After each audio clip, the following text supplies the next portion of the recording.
الحمد لله نحمده ونستعينه ونستهديه ونستغفره ونؤمن به ونتوكل عليه ونعوذ بالله من شرور انفسنا ومن سيئات اعمالنا من يهده الله فلا مضل له ومن يضلله فلا هادي له أشهد أن لا إله إلا الله وحده لا شريك له وأشهد أن سيدنا ونبينا ومولانا محمدا عبده ورسوله أرسله الله بالحق بشيرا ونذيرا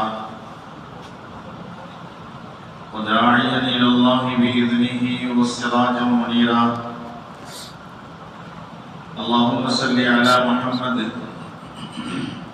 وعلى آل محمد وبارك وسلم. أما بعد فقد قال الله تعالى في كلامه القديم الفرقان المجيد: أعوذ بالله السميع العليم من الشيطان الرجيم. بسم الله الرحمن الرحيم. وإذا سألك عبادي عني فإني قريب أجيب دعوة الداعي إذا دعاني فليستجيبوا لي وليؤمنوا بي لعلهم يرشدون. وقال نبينا صلى الله عليه وسلم: الدعاء مخ العبادة إن أريد إلا الإصلاح ما استطعت وما توفيقي إلا بالله عليه توكلت وإليه أنيب. رب اشرح لي صدري ويسر لي أمري واحلل عقدة من لساني يفقهوا قولي. سبحانك لا علم لنا إلا ما علمتنا إنك أنت العليم الحكيم. صدق الله صدق رسوله الكريم ونحن على ذلك من الشاهدين والشاكرين والحمد لله رب العالمين. அளவற்ற அருளாளனும் நிகரற்ற அன்புடையவனுமாகிய எல்லாம் வல்ல அல்லாஹு ஜல்ல ஷானஹு வ தஆலாவின் திருநாமத்தால் துவக்கம் செய்கிறேன்.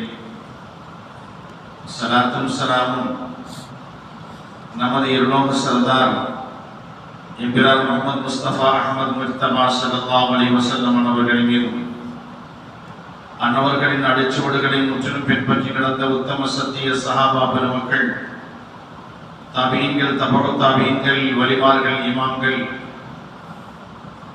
இங்கு ஹாதிராக இருப்பவர்கள், வர இருப்பவர்கள், ஆண் பெண் முஸ்லிம்கள் அனைவர்கள் மீதும் அல்லாஹ்வின் சாந்தியும் சமாதானமும் சதா நிலவட்டுமாக. எல்லாம் வல்ல ரஹ்மான் இந்த புனிதமிகு ரமதானுடைய வழக்கத்தினால் நம்முடைய பாவங்களை மன்னித்து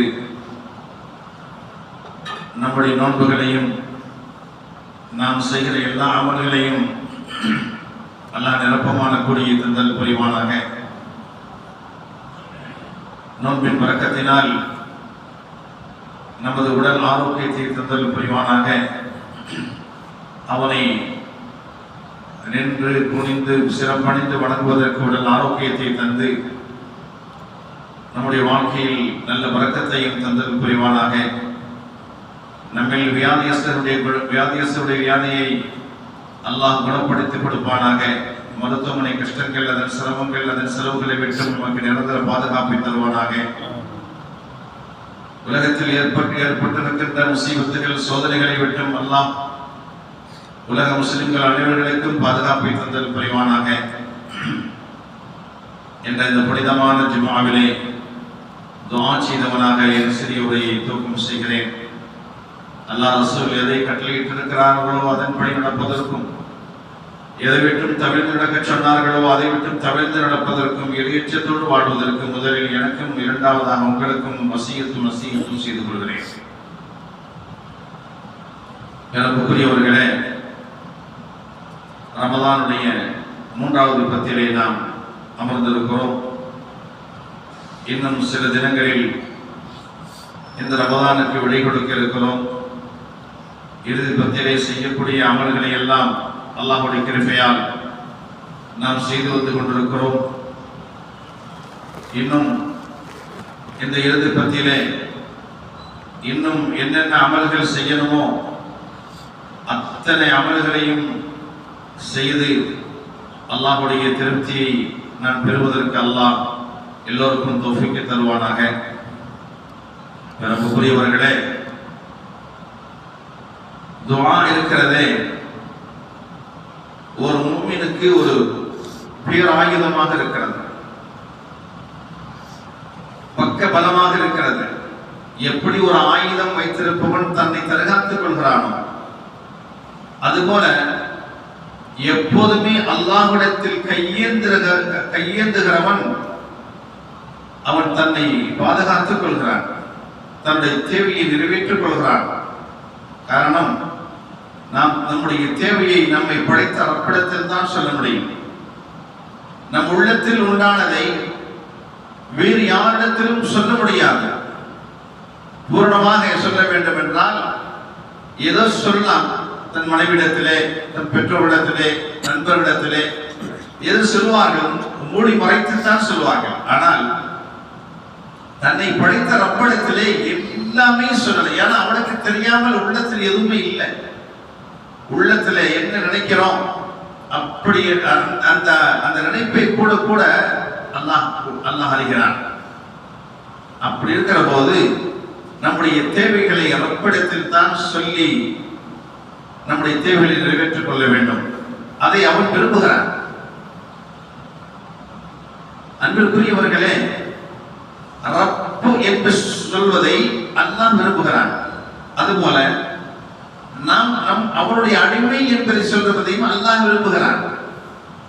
எப்போது அடிமைத்தனம் உண்டாகிறது, அவனை வணங்குகிற போது அடிமைத்தனம் உண்டாகிறது. அல்லாஹ், நீ என்னை படைத்தாய், நான் இருகரம் ஏந்தி கையேந்துகிறேன் உன்னிடத்திலே, நான் உன்னுடைய அடிமையாக இருக்கிறேன், நீதான் எனது ரப்பு, நீதான் என்னை படைத்தாய், என்னுடைய தேவைகளை நீ அறிந்தவன், நீதான் என்னுடைய தேவைகளை நிறைவேற்றி தர வேண்டும் என்று உறுதியாக அறுதியிட்டுக் கூறலாம் அல்லாஹ்விடத்திலே.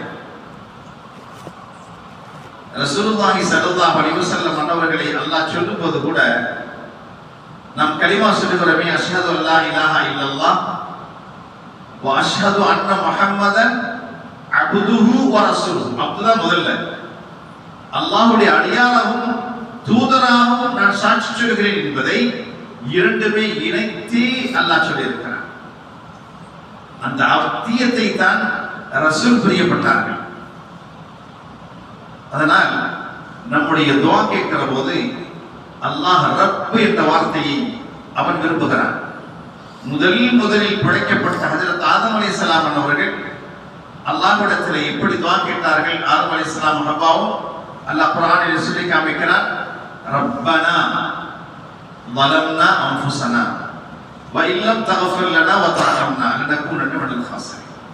எங்கள் ரப்பே, எங்களை படைத்தவனே, எங்கள் இரட்சகா, எங்களுக்கு நாங்களே அநீதத்தை இழைத்துக் கொண்டோம், நீ மன்னிக்கவில்லை என்றால், நீ தீர்ப்பு செய்யவில்லை என்றால் நாங்கள் நஷ்டவாளர்களாக ஆகிவிடுவோம் என்று முதலில் படைக்கப்பட்ட ஹஜ்ரத் ஆதம் அலைஹிஸ்ஸலாம் ஹவ்வா அலைஹிஸ்ஸலாம் அல்லாஹ்விடத்தில் துஆ கேட்டதை நாம் குர்ஆன் ஷரீஃபில் பார்க்கிறோம். அல்லாஹ் ஒவ்வொரு நபிக்கும் ஒரு துஆவை கொடுத்திருந்தான். நபி துஆ கேட்டால் உடனே அங்கீகாரம் வாக்களித்திருந்தான், அல்லாஹ் ஏற்றுக்கொள்வேன் என்பதாக. எல்லா நபிமார்களும் துஆ கேட்டு உலகத்திலேயே பெற்றார்கள். ஒரு நபி கேட்டார்கள், அல்லாஹ் எனக்கு ஆட்சி அதிகாரம் வேண்டும், எனக்கு கொடுத்ததை போல் யாருக்கும் கொடுக்க கூடாது என்று கேட்டார்கள். அல்லாஹ் கொடுத்தான், ஆட்சி அதிகாரத்தை கொடுத்தான். இன்னும் சில நபிமார்கள் எல்லாம் என் பிள்ளைகளையும் நபிமார்களாக ஆக்கணும்னு கேட்டார்கள். நபிமார்களாக ஆக்கினார் அவருடைய குழந்தைகளை. ஆனால் ஒவ்வொரு நபிமார்களும் அந்த துஆவை பெற்று உலகத்திலேயே அவர்களுக்கு துஆ கிடைத்து விட்டது. ஆனால் ரசூலுல்லாஹி ஸல்லல்லாஹு அலைஹி வஸல்லம் அன்னவர்கள் மட்டும் அந்த துஆவை அவர்கள் பிற்படுத்தி வைத்துக் கொண்டார்கள். சொன்னார்கள், எனக்கென்று ஒரு துஆவை அல்லாஹ் பிரத்யேகமாக கொடுத்திருக்கிறான், அதை ஆகிரத்தில் மறுமையில் என் சமுதாயத்திற்காக ஷஃபாஅத்திற்காக பிற்படுத்தி வைத்திருக்கிறேன் சொன்னார். என்னுடைய உம்மத்துக்காக. ஃபாத்திமா நாயோட கேட்பாங்க, என்னுடைய பிள்ளைகள் பேர பிள்ளைகள் ரெண்டுமே ஷஹீதாக போகிறார்கள் என்று சொல்லும்போது அல்லாஹ் உங்களுக்கு என்று தனிப்பட்ட முறையில் ஒரு துவா கொடுத்திருக்கிறானே, அந்த துவா செய்த 2 பிள்ளைகளை காப்பாற்றலாமே என்று சொல்லும் போது கூட பெருமானார் அவர்கள் சொன்ன வார்த்தை என்ன? இல்லை, இது எனது சமுதாயத்திற்கு ஷஃபாஅத் செய்வதற்காக நான் வைத்துக் கொண்டேன் என்று சொல்வார்கள். அந்த துவாவை பேர பிள்ளைகளுக்காக வேண்டி கூட கேட்கவில்லை, உம்மத்திற்காக. உம்மத்தின் மீது எவ்வளவு பொறுப்பு, எவ்வளவு கவலை பெருமானார்கள். எல்லா உம்மத்தினர்களையும் பெருமானாருடைய ஷஃபாஅத்தால் சுவர்க்கம் செல்ல வேண்டும் என்ற ஒரே ஆவல்தான் அவர்களுக்கு. ஹரீஸுன் அலைக்கும், உங்கள் மீது பேராவல் கொண்டவர் என்கிறான் அல்லாஹ். அன்புக்குரியவர்களே, அல்லாஹ் சொல்கிறான்,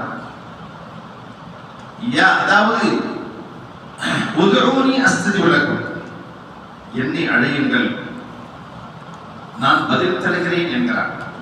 ரசூலுல்லாஹ் சொல்வார்கள், மக்களிலே இயலாதவர்கள் யார் தெரியுமா? மக்களிலே இயலாதவர்கள் மின் அஜஸ் ஃபி துஆ, துஆ செய்யாதவர்கள் தான் சொல்றாங்க. இன்னைக்கு சலாம் கொடுத்துட்டு துஆ கூட கை தூக்கிறது இல்லை, ஓடுறாங்க. கேமுலையில் முடிஞ்சு ஜிக்ர் இருக்கு, துஆ இருக்கு. அதுல தாவா சிவன் ஏஞ்சி ஓடி போய் வெளியில உட்கார்ந்து பேசிட்டு உட்கார்ந்துருக்காங்க. துஆவுடைய அருமை தெரியல, துஆவுடைய அருமை தெரியல. இன்னைக்கு தெரியாது, ஏன்னா வாலிப வயசு. அந்த துஆவுடைய அருமை தெரியல.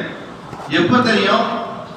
எப்ப அவருக்கு கஷ்டம் வருகிறதோ அப்ப இரு கரத்தை எது துஆ கேட்பார். எல்லாம் கஷ்டம் வந்து விட்டது. சகோதரர்களே, கஷ்டமான நேரத்தில் நீ ஒரு கையை தூக்கக்கூடியவர் அல்லாஹ்விடத்திலே கபூலியத்தை எதிர்பார்க்க முடியாது. காரணம் என்ன? எல்லா நேரங்களிலும் இறைவனிடத்தில் கையேந்த வேண்டும். சந்தோஷமான நிலையில் கையேந்தினால்தான் கஷ்டமான நேரத்தில் அல்லாஹ் கேட்கும் போது கொடுப்பான். எனக்கு என்ன இருக்கு, எனக்கு என்ன இல்லை, வீடு வாசல் இல்லையா, கார் பங்களா இல்லையா, கோடான கோடி சொத்துக்கள் இருக்கு, நான் ஏன் துஆ கேட்கணும்? நான் ஏன் கையேந்தணும்? என் பிள்ளைகள் போல ஆம்பளை பிள்ளைகள், ஆண் குழந்தைகள், அவன் சம்பாதிச்சு போடுவான். எனக்கு நான் பொம்பளை பிள்ளையா இருக்க கையேந்திரத்துக்கு சொல்லக்கூடியவர்கள் எத்தனை பேர் சகோதரர்களே? இவர்களை பற்றி அல்லாஹ் என்ன சொல்வான்? உதுஊனி அஸ்தஜிப் லக்கும், நீங்கள் என்னை அழையுங்கள் நான் பதில் தருகிறேன் என்று சொல்லிவிட்டு, இன்னல் லதீன யஸ்தக்பீருன அன் இபாதத்தி, என்னை வணங்குவதை விட்டு யார் பெருமை கொள்கிறார்களோ நான் கையெழுத்துக்கணும். துஆ ஒரு இபாதத், வணக்கம் என்கிறார்கள் ஸல்லல்லாஹு அலைஹி வஸல்லம். துஆ வணக்கம். யார் பெருமை கொள்கிறார்களோ அவர்கள் சயதுஃபுலூன ஜஹன்னம தாஹிரீன் என்று அல்லாஹ் சொல்றார். சிறுமைப்பட்டவர்களாக நரகத்தில் நுழைவார்கள். சிறுமைப்பட்டவர்களாக நரகத்தில் நுழைவார்கள். 3 சிறப்பு அம்சங்களை இந்த சமுதாயத்திற்கு அல்லாஹ் கொடுத்திருக்கிறான். எந்த சமுதாயத்திற்கும் கொடுக்கல. ஒவ்வொரு நபியும் அனுப்பும் போது சொல்லுவான், இந்த சமுதாயத்திற்கு நீங்கள் நேர்வழி காட்டக்கூடிய ஒரு சாட்சியாளர்களாக இருக்கிறீர்கள் என்று அல்லாஹ் சொல்லுவான். நபிக்கு சொல்லி அனுப்புவான், இந்த சமுதாயத்திற்கு நேர்வழி காட்டக்கூடிய ஒரு சாட்சியாளர்களாக நீங்கள் இருப்பீர்கள் என்கிறான். ஆனால் அல்லாஹ் இந்த உம்மத்தை பார்த்து வஜஅல்னாக்கும் உம்மத்தன் வஸத்தன் லிதகூனு ஷுஹதாஅ அலன்னாஸ் என்கிறான். நடுநிலை சமுதாயமாக உங்களை ஆக்கியிருக்கிறோம் என்பது மட்டுமல்ல, இந்த உம்மத்தினர்களுக்கு சாட்சியாளர்களாகவும் ஆக்கியிருக்கிறோம் என்கிறான் அல்லாஹ். நபிக்கு சொன்ன வார்த்தை நபியுடைய உம்மத்துக்கு சொல்கிறான். 2வது நபியை அனுப்புகிற போது சொல்லுவான், இந்த மார்க்க சட்ட திட்டங்கள் எல்லாம் எந்த கஷ்டமும் உங்களுடைய சமுதாயத்திற்கு இல்லை, உங்களுக்கு இல்லைம்மா அல்லாஹ். ஆனா நம் சமுதாயத்தை நம்மை பார்த்து அல்லாஹ் சொல்கிறான், வமா ஜஅல அலைக்கும் ஃபித்தீன் மின் ஹரஜ், இந்த மார்க்கத்தில் எந்த சிரமத்தையும் அல்லாஹ் ஏற்படுத்தவில்லை என்று நம்மை பார்த்து சொல்கிறான். 3வதாக நபியை பார்த்து சொல்வான், நபியே என்னிடம் துஆ கேளுங்கள் பதில் தருகிறேன் என்பான். உங்க சமுதாயத்திற்காக நீங்கள் என்னிடத்தில் கேளுங்கள் நான் தருகிறேன் என்பான். அப்படித்தான் ஒவ்வொரு சமுதாயத்திலும் கேட்டாங்க. மூசா நபி கிட்ட வந்து கேட்பாங்களா இல்லையா? லன் நஸ்பிர் அலா தஆமின் வாஹிதின், மூசா அலைஹிஸ்ஸலாம் கேட்பாங்க, என்னென்ன உங்களுக்கு தேவையோ, தண்ணீர் தேவைட்டா மூசா கேட்பாங்க. மூசா அலைஹிஸ்ஸலாம் தாகமா இருக்கு, தண்ணீர் கேளுங்க, ஓரப்பட்ட தண்ணி கேளுங்க. நம்ம ரப்பிட்ட சொல்ல மாட்டான். ஓ ரப்பிட்ட தண்ணி கேளுங்கம்மா, அவன் உடனே அல்லாட்ட தண்ணிக்கு கேட்பாங்க, அல்ல தண்ணி கொடுப்பான். மூசாவை எங்களுக்கு பசியாக இருக்க உணவு ரப்பிட்ட கேளுங்கம்மா, அல்லாட்ட கேட்பாங்க. அல்ல மண்ணு செல்வா இருக்கணும். வானலோகத்திலிருந்து காலை நல்ல பிரியாணி மாதிரி ஒரு சாப்பாடு இறங்கிட்டு, உயர்தரமான சாப்பாடு இறங்கிட்டு இருந்துச்சு. மூசாவே ரொம்ப வெயில் கடுமையாக இருக்கு, எங்களுக்கு நில தரணும்னு அல்லாட்ட ஒவ்வொரு ரப்பிட்ட கேளுங்கம்மா. கேட்டாங்க, மேகம் கொடை பிடிச்சிச்சு. அந்த அந்த வானத்திலிருந்து இறக்கப்பட்ட சாப்பாட்டு காடையை சாப்பிட்டு அவங்களுக்கு என்ன அடிச்சுட்டா, அதாவது மூஞ்சில் அடிச்ச மாதிரி போயிடுச்சு. அப்ப கேட்கறாங்க, லன்னஸ்பிர் அலா தஆமின் வாஹித், இந்த ஒரே சாப்பாட்டுல எங்களால் பொறுத்திருக்க முடியாது, எப்ப பார்த்தாலும் காடை காடை காடை இறச்சி இறச்சி இறச்சி பொறுத்திருக்க முடியாது. இப்ப என்னதான் வேணும்? உதரலனா ரப்பக யுக்ரிஜ்லனா மிம்மா துபித்துல் அர்து மின் பக்ரிஹா வ கிஸாயிஹா வ ஃபூமிஹா வ அதஸிஹா வ பஸலிஹா. ஒரு ரப்பட்ட கேள், இந்த பூமியிலிருந்து வெளியாகக்கூடிய கீரை வகைகள், வெள்ளேரி பிஞ்சுகள், வெங்காயம், பருப்பு, கோதுமை, இதுகளை கேளு அப்படின்னு அந்த உம்மத்து சொல்றான். ஒரு ரப்பட்ட கேளு. அவங்க சொல்லுவாங்க, அல்லாஹ் உயர்தரமான உணவை கொடுத்துட்டான், உங்களுக்கு கொடுத்து கொண்டிருக்கிறான், நீங்கள் மட்டமான உணவை கேட்கிறீர்களே, அதை விட தாழ்ந்த உணவை கேட்கிறீர்களே. வாங்கி கொடுத்தாங்க. அதுக்கு எகிப்து மிஸ்ரன், நீங்கள் வேற பட்டணத்திற்கு செல்லுங்கள், நீங்கள் கேட்டது அங்க கிடைக்கும் என்கிறான். எகிப்து மிஸ்ரன் ஃபஇன்னலக்கும் மா ஸஅல்தும், நீங்கள் கேட்பது அங்குதான் கிடைக்கும். கீரை வகைகள், வெங்காயம் போன்ற காய்கறி வகைகள், நீங்க உங்களுக்கு என்ன தேவையோ அந்த பூமியில் கிடைக்கும், செல்லுங்கள் என்கிறான்.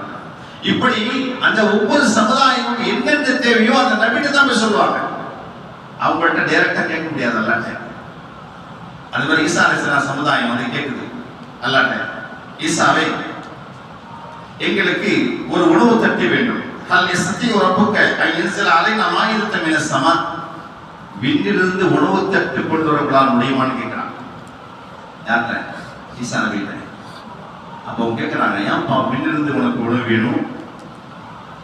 நீ உண்மை அல்லாஹ்வை அஞ்சிக்கொள், உண்மையான மூமினாக இருந்தால் நீ அல்லாஹ்வை அஞ்சிக்கொள். அதுக்கு அவர் சொல்லக்கூடிய வார்த்தை என்ன தெரியுங்களா? அதாவது ஆல் நுரீது அன் நஅகுல மின்ஹா வ தத்மஇன்ன குலூபனா வ நஅலம அன் ஸதக்தனா வ நகூன அலைனா மினஷ் ஷாஹிதீன். நாங்க அதை சாப்பிட்டோம்னா எங்க மனசு நிம்மதி வரும். அது மட்டுமல்ல, நீங்கள் உண்மையான நபி என்பதை அறிந்து நாங்கள் சாட்சியாளர்களாக இருப்போம் என்று சொல்லுகிறார். உடனே ஈசா அலைஹிஸ்ஸலாம் அல்லாஹ்விட்ட கேட்கிறாங்க, அன்ஸில் அலைனா மாயிதத்தன் மினஸ் ஸமா, அல்லாஹ் விண்ணிலிருந்து ஒரு தட்டை அனுப்பி உணவு தட்டை அனுப்பி. அப்படி அனுப்பினால் எந்த நாளில் நீ அனுப்பினாயோ அந்த நாளை நாங்கள் பெருநாளாக கொண்டாடுவோம். பின்னால் உள்ளவர்களுக்கும் அந்த நாள் அத்தாட்சியாக, ஆதாரமாக, சான்றிதழாக இருக்கும் என்று நாங்கள் சொல்றாங்க. சொல்லிட்டு வருஷப்போன அந்த கைரோல் ராசிக்கு எங்களுக்கு உருவளிப்பாயாக, ரிஸ்க் கொடுப்பவரில் நீ தான் சிறந்தவன். அல்லாஹ் இறக்குகிறான். இறக்கி சொல்லிட்டான், இறக்கி தரல, நான் சொல்ற மாதிரி கேட்கணும். அந்த தட்டுடைய உணவை சேமித்து வைக்க கூடாது, நாளைக்கு என்று வைக்க கூடாது, இன்னைக்கு சாப்பிட்டு முடிச்சிடணும். என்னுடைய பேச்சுக்கு நீங்கள் மாறு செய்தால் என்னுடைய தண்டனை சாதாரண தண்டனை அல்ல. எப்படிப்பட்ட தண்டனை? ஃபஇன்னி வஅதிபுஹு அஸாபன் லா வஅதிபுஹு அஹதன் மினல் ஆலமீன். உலகத்தில் யாருக்கும் அதை போல ஒரு தண்டனை நான் இல்லை, அப்படிப்பட்ட தண்டனையை கொடுப்பேன் என்று சொன்னார். அல்லாஹ் இறக்கி வாங்கி தராங்க. ஆனா அல்லாஹ் சொல்ற மாதிரி கேட்கணும். அல்லாஹ் இறக்கி கொடுத்துட்டான், இன்னைக்கு சாப்பிட்டு முடிச்சிடணும், நாளைக்கு வைக்க கூடாது. அல்லாஹ் இறக்கினான். ஹுப்ஸ் துண்டுகளையும் இறைச்சிகளையும், ஒவ்வொரு ஹுப்ஸிலையும் ஒவ்வொரு மாதிரியாக ஒரு டெஸ்ட். ஒரு ஹுப்ஸில் தேன், ஒரு ஹுப்ஸில் ஒரு ரொட்டியில ஆலிவ் எண்ணெய், ஒரு ரொட்டியில பன்னீர், இப்படியாக ஒவ்வொரு ரொட்டியிலும் இறைச்சி துண்டுகள். இப்படி 7 துண்டு இறைச்சி துண்டுகள், இன்னொரு இடத்துல மீன் துண்டுகள், இப்படி வகை வகையான உணவுகள் வந்துச்சு. அவங்களால சாப்பிட முடியாம அடுத்த நாள் சேமித்து வச்சாங்க. என்ன நாளைக்கு இருக்குமோ என்ன தெரியல என்று அல்லாஹ் துஆ செஞ்சாங்க. அல்லாஹ் என்ன தண்டனை கொடுத்தான்? அவர்களை பன்றிகளாக மாற்றினான், குரங்குகளாக மாற்றினான். காரணம் என்ன? அல்லாஹ்வுக்கு மாறு செய்ததன் காரணமாக. அல்லாஹ் கேட்டு கொடுக்காமல் இல்லை. எந்த நபி கேட்டாலும் உடனே அல்லாஹ் கொடுக்கக்கூடியவன். ரசூலுல்லாஹி ஸல்லல்லாஹு அலைஹி வஸல்லம் அவர்கள்ட்ட ஒரு குறைஷி கூட்டம் வந்துச்சு. வந்து என்ன சொல்லுச்சுன்னா, சஃபா மலையை காமித்து இந்த மலை தங்கமாக மாறணும், அப்படி மாறிச்சுன்னா நான் உங்களை ஈமான் கொள்வோம். என்ன ஷரத்து வைக்கிறோம் பாருங்க.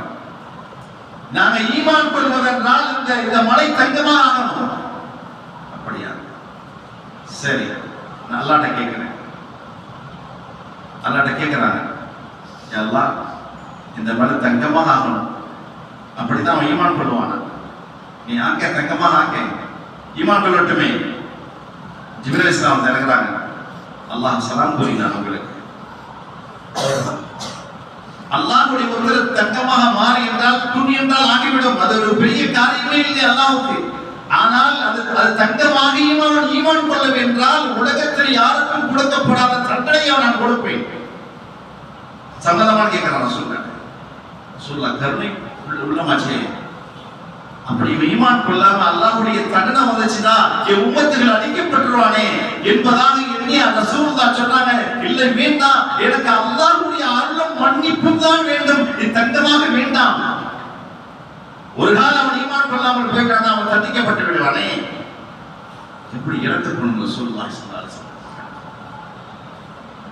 அன்பிற்குரிய பெரியார்களே, இப்படி அல்லாஹ் ஒவ்வொரு நபிமார்களுக்கும் துஆவை கொடுத்திருந்தான். அந்த துஆவை சமுதாயத்திற்காக கேட்டார்கள். ஆனால் ரசூலுல்லாஹ்வுடைய சமுதாயத்திற்கு அல்லாஹ் சொல்லுகிறான், உதுஊனி அஸ்தஜிப் லக்கும், நீங்கள் என்னிடம் கேளுங்கள், நான் பதில் தருகிறேன் என்கிறான் அல்லாஹ். டைரக்டா அல்லாஹ் கிட்ட துஆ கேட்கிறான். வைதா ஸஅலக இபாதி, என் அடியார்கள் என்னை பற்றி கேட்டால் நபியே நீங்கள் சொல்லுங்கள், ஃபஇன்னி கரீப், நான் நெருக்கமாக இருக்கிறேன் என்று சொல்லுங்கள். முஜீபு தஅவத் தாஇ, துஆ செய்யக்கூடிய அழைப்பாருடைய அழைப்புக்கு நான் பதில் தருகிறேன். இதா தஆனி, அவர் அழைக்கும் போது எப்போதெல்லாம் துஆ கேட்கிறாரோ அப்போதெல்லாம் நான் பதில் கொடுப்பேன், நான் பதில் தந்து கொண்டிருக்கிறேன். வல் யுமினு பி வல் இஸ்தஜீபு லி, அவர் என்னை அழைக்கட்டும், என்னை நம்பட்டும், என்னை ஈமான் கொள்ளட்டும். லஅல்லஹும் யர்ஷுதூன், அவர்கள் நேர்வழி பெறுவார்கள் என்று அல்லாஹ் சொல்கிறார். நம்முடைய சமுதாயத்தில் ரசூலுடைய சமுதாயத்திற்கு மட்டும் தான் துஆ நம்ம டைரக்டா கேட்கலாம். மற்ற நபிமார்களுக்கு அல்லாஹ் கொடுக்கல. நபி தான் கேட்கணும். அதான் ஓரப்புங்கிறான். ஓரப்புட்ட கேடு. நம்மளாம் நம்முடைய ரப்புன்னு சொல்றோம் இல்லைங்களா? நம்மை படைத்தார். துஆ நம்ம டைரக்டா கேட்கும் போது அல்லாஹ் பதில் தருகிறேன் என்கிறாங்க. அதில் யூசுப் அலைஹிஸ்ஸலாம் அவர்கள் சிறையில் அடைக்கப்பட்ட போது அவர்களோடு 2 வாலிபர்களும் சிறையில் அடைக்கப்பட்டார்கள். அந்த வாலிபர்கள் யார்? அரண்மனையில் வேலை செய்கிற ஒரு சமையல்காரன், இன்னொருவர் அந்த அரசருக்கு மது ஊத்தி கொடுக்கக்கூடியவர். 2 பேரும் கொலை வழக்கில் விடுவிக்கப்பட்டாங்க. கொஞ்ச நாள் ஹஜ்ரத் யூசுப் அலைஹிஸ்ஸலாம் கூடியது இருந்து அவருடைய குணாதிசயங்களை அறிந்து கொண்டாங்க. இவங்க எப்படிப்பட்டவங்க, எந்தெந்த ஆற்றல் உடையவங்க, இவருடைய கல்வி ஞானங்கள் என்ன என்பதெல்லாம் அறிந்தாங்க. அப்போ அந்த கனவுக்கு விளக்கம் தரக்கூடிய ஆற்றலும் அவங்களுக்கு இருக்கிறது என்பதை விளக்கி கொண்டாங்க. அப்போ 2 பேரும் சொன்னாங்க, யூசுப் அவர்களே, நாங்க 2 பேருமே ஒரு கனவு பண்ணோம், அதுக்கு விளக்கம் சொல்லுங்க அப்படின்னா. நான் இந்த சிறைச்சாலை விட்டு வெளியேறி நான் விடுதலையாகி அரண்மனைக்கு சென்று என் அரசனுக்கு மது ஊற்றி கொடுப்பதாக கனவு கண்டேன். இது ஒரு கனவு. இன்னொருவன், நான் என்ன கனவு கண்டேன்னா, இந்த சிறைச்சாலை விட்டு வெளியேறி ஒரு தட்டில் ரொட்டி துண்டுகளை வைத்து என் தலையில் வைத்து செல்கிறேன், பறவைகள் எல்லாம் கொத்தி திங்குகின்றன என்பதாக கனவு கண்டேன். இது என்ன தகவல், என்ன விளக்கம் கேட்கிறாங்க. அப்போ அவங்க சொன்னாங்க, ஹிதாயத்தினுடைய பேச்சு பேசுறாங்க. நபி அல்லவா, அல்லாஹ்வுடைய ஹிதாயத் எப்படிப்பட்டது, ஓரிரு கொள்கை எப்படிப்பட்டது என்பதை பேசிட்டு சொல்றாங்க, நீ வெளியான பிறகு, சிறையிலிருந்து வெளியான பிறகு நீ அரசனுக்கு அதே மதுவை ஊற்றி கொடுப்பாய். அதான் அதன் விளக்கம். இன்னொருத்தவங்க சொன்னாங்க, நீ வெளியான பிறகு உன்னை கொன்று விடுவார்கள், உன்னை கொன்று விட்டு ஒரு கம்பத்தில் தொங்கப்பட்டு விடுவார்கள். அப்போது எல்லா பறவைகளும் உன்னை கொத்தி தீங்கும். இதுதான் இது கண்ணுடைய விளக்கம். அவங்க ஏளனமாக பேச ஆரம்பிச்சு சிரிச்சாங்க. இல்ல நாங்கள் கனவுனா காணல, சும்மா விளையாட்டை கேட்டோம் அப்படின்னா. இப்ப அவங்க சொன்னாங்க, நீ விளையாட்டை கேட்டோம் சரிதான், இது அல்லாஹ்வுடைய சத்தியம் நடந்தே தீரும் என்றார்கள். நடந்தே, அது நிச்சயமாக நடந்தது. அவன் வெளியேறான். அவன்கிட்ட சொன்னாங்க, நீ எப்ப வெளியாகலையோ, எப்ப விடுதலாகலையோ, ஒரு ஒரு எனக்கு ஒரு தேவை இருக்கு உன்னிடத்துல, நீ அதை அரசாங்கத்தில் சொல்லு, என்னை பற்றி சொல்லு. இந்த இந்த சிறைச்சாலை விட்டு நான் வெளியாகணும், அதனால அவருக்கு நீ சிபாரிசு செய்யணும் அப்படின்னு சொல்லி இருந்தான். அவன் வெளியாயிட்டான். அவன் வெளியாக எந்த வேலையில சேர்ந்தாலும் அதே வேலை செஞ்சுட்டு இருக்கான். இன்னொருத்த கொல்லப்பட்டு விட்டான். ஆனா எதை சொல்லி அனுப்பினாங்களோ அதை மறந்துட்டாங்க. யூசுப் அலைஹிஸ்ஸலாத்தை பற்றி சொல்றத மறந்துட்டாங்க.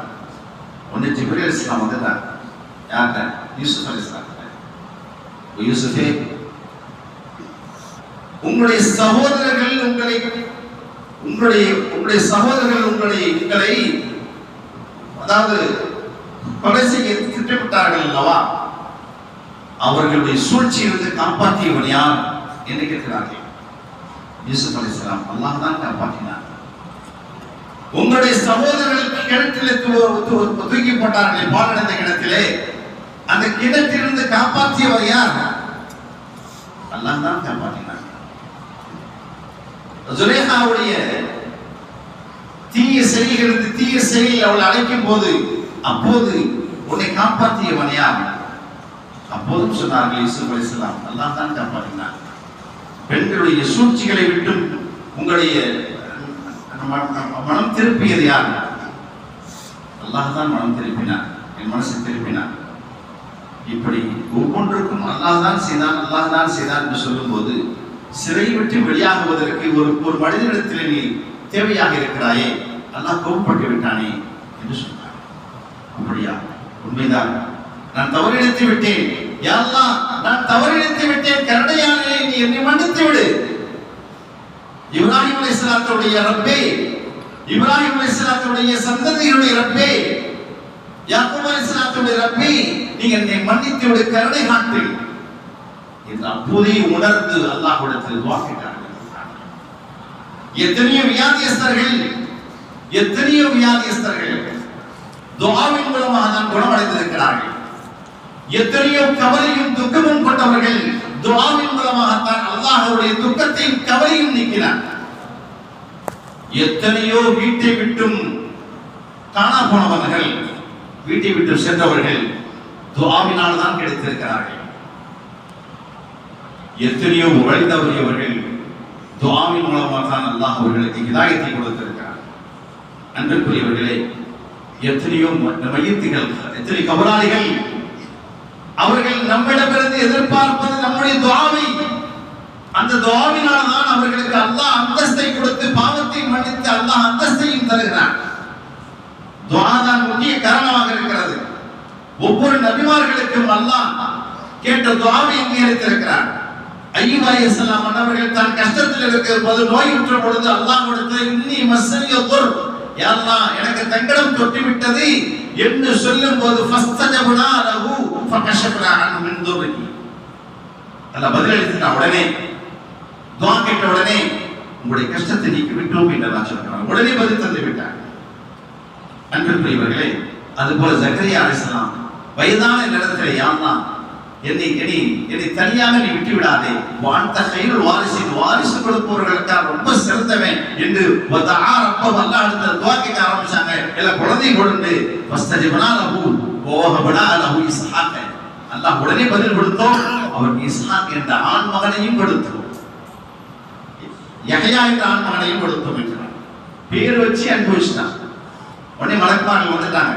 அல்லாஹ் சுபச்செய்தி சொன்னான், யஹ்யா என்ற மகனை அல்லாஹ் உங்களுக்கு சுபச்செய்தி சொன்னான், பேர் வச்சு அனுப்பிவிட்டான். யஹ்யா என்ற பேர் வச்சு. எத்தனை வயசுலங்க? 100 வயசுக்கு மேல குழந்தை கிடைச்சது அல்லாஹ் இடத்துல. ஹஜ்ரத் யூனுஸ் அலைஹிஸ்ஸலாம் துஆ கேட்டாங்க மீன் வயிற்றிலே. கேட்கும்போது அல்லாஹ் உடனே பதில் கொடுத்தான், உங்களுடைய கஷ்டங்களை நீக்கிவிட்டோம். உங்கள் கஷ்டங்களை எப்படி நீக்கணுமோ அதே போல உங்களுடைய கஷ்டத்தையும் நீக்குவோம் என்பதாக அல்லாஹ் சொல்றார். துஆவினால்தான் எல்லா கஷ்டங்களும் எல்லா தேவைகளும் நிறைவேற்றுவது துஆ தான். துஆ ஒரு இபாதத். இபாதத் யாருக்கும் தெரியல, இது ஒரு வணக்கண்டு. அதனால தான் துஆ கேட்காமலே ஓடுறான். துஆவுடைய அருமை தெரியல சொல்றாங்க. துஆ ஒரு இபாதத். அந்த இபாதத்தை அல்லாஹ்விடத்திலே ஒவ்வொரு வணக்க வழிபாடுகளுக்கு பின்னால் நாம் கேட்கும் போது அல்லாஹ் கபூலியத்தை கொடுப்பான். இன்னும் சொல்ல போனா ரமதான்ல துஆவுடைய மாசம் எல்லா நேரங்களிலும் துஆ. இந்த நேரத்தில் தான் நான் துஆ அந்த நேரத்தில் கபூலாக்குவான் இல்லை. எல்லா நேரத்திலும் என்ன போச்சிருக்கோம், இரவில் நின்று வணங்குறோம். ரமதானுடைய மாசம், குர்ஆன் இறக்கப்பட்ட மாசம், குர்ஆன் இறக்கப்பட்ட இரவு. இந்த 10 லைலத்துல் கத்ர் இருக்கு. 1000 மாசம் இல்ல, 1000 மாதங்களை விட மிகச் சிறந்த இரவு.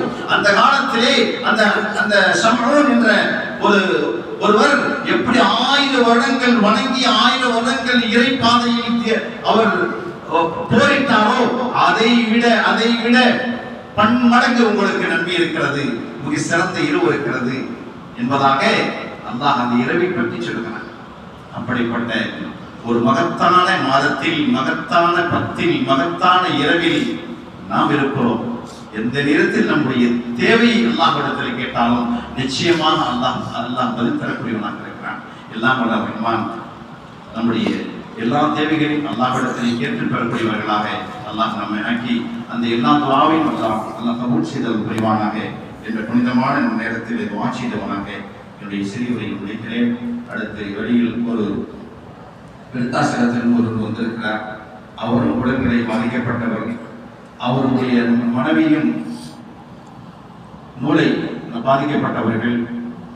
அதனால் இருவர்களுக்கும் நாம் இன்ஷா அல்லாஹ் நம்ம இயன்ற அளவு உதவி செய்ய